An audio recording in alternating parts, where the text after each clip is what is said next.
Romain Desarbres. Les Américains et les Chinois se renvoient la balle, ou plutôt le ballon. Ce matin, la Chine a accusé des ballons américains d'avoir violé son espace aérien plus d'une dizaine de fois depuis début 2022, donc depuis l'année dernière. Et déclaration faite quelques heures après qu'un quatrième engin a été détruit par un avion de chasse américain. Général Clermont avec nous, bonjour mon général. Bonjour Romain. Bon, on a besoin de comprendre un peu ce qui se passe. Commençons par le commencement. Par ce qui s'est passé au-dessus du Michigan aux États-Unis. Ces dernières heures, c'était hier dans la soirée, heure française. Qu'est-ce qu'on sait de ce qui s'est passé ? Alors peut-être qu'il est important de rappeler la séquence, parce que vous avez évoqué le fameux ballon. Oui. Ça, c'était ça a commencé une dizaine il y a 15 jours. Oui. Ça s'est terminé il y a une semaine. Oui. Là, on sait que c'est un ballon, c'est gros, c'est identifié, ça a été abattu, c'est chinois.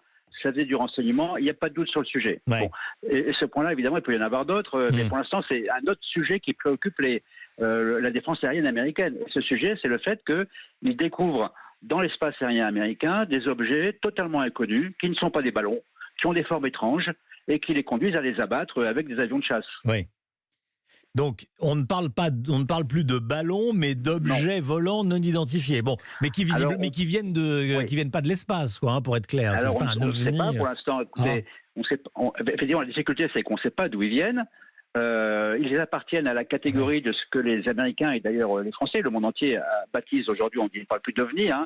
On parle de phénomènes aériens non identifiés. Ça peut être de la lumière, ça peut être également des objets physiques. Et ça, il y en a des milliers recensés dans le monde.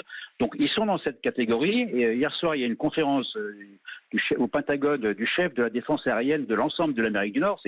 C'est colossal, dans lequel il répond à des questions des journalistes qui lui demandent, mon général, est-ce que vous excluez le fait que ce soit de nature extraterrestre ? Il a répondu, on n'exclut rien à ce stade.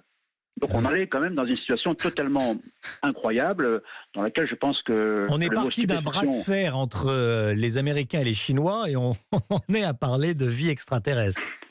Je ne pense pas que ce soit un bras de fer entre les Américains et les Chinois. Il y a d'un côté le bras de fer qui est lié au fait il y a des ballons chinois, ils sont identifiés, et là ces phénomènes sont totalement inconnus. Il y a un certain nombre de phénomènes recensés dans le monde, dans lesquels les performances des objets qui ont été interceptés et détruits, globalement, défient les lois de la physique telles qu'on les connaît. Donc on est dans un domaine extrêmement étrange où effectivement il faut se pincer pour comprendre ou en tout cas accepter ce qui se passe aux États-Unis en ce moment. C'est une nature totalement exceptionnelle qui s'est jamais vue. En tout cas, on n'a jamais vu une situation pareille où que ce soit dans le monde et en particulier aux États-Unis, qui est un pays extrêmement protégé, extrêmement défendu.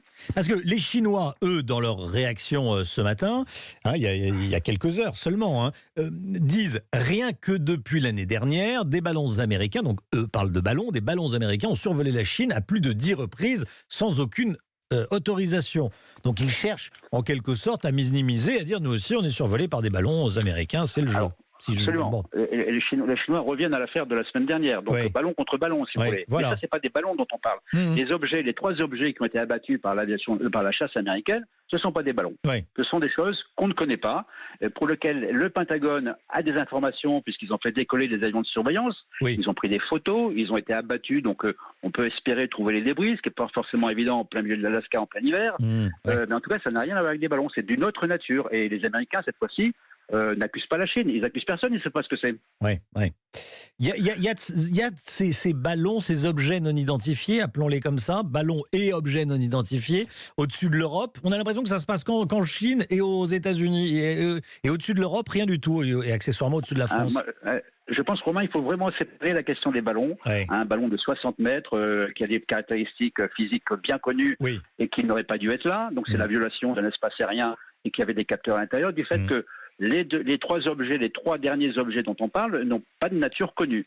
Donc la question est, est-ce que ça existe également en Europe ? Oui, bien sûr, ça existe en Europe. Il y a également en Europe l'observation de phénomènes aériens non identifiés qui fait l'objet de réflexions, de groupes d'études. On n'a jamais objectivé, en tout cas ni en France ni en Europe, le fait qu'un objet physique faut être détecté et interceptable par un avion de chasse. Ça, effectivement, ça ne s'est produit qu'une seule fois, et la première fois dans l'histoire de toute cette affaire-là, c'est aux États-Unis, et il y en avait 3 en 3 jours.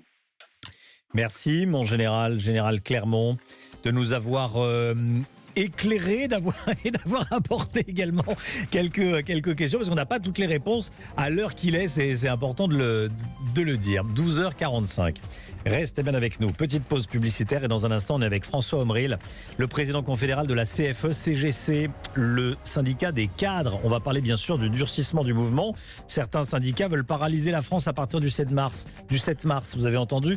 Est-ce que vous êtes choqué ou pas? Est-ce que c'est la bonne formule? On va en parler dans un instant. Vous appelez le 3921. À tout de suite.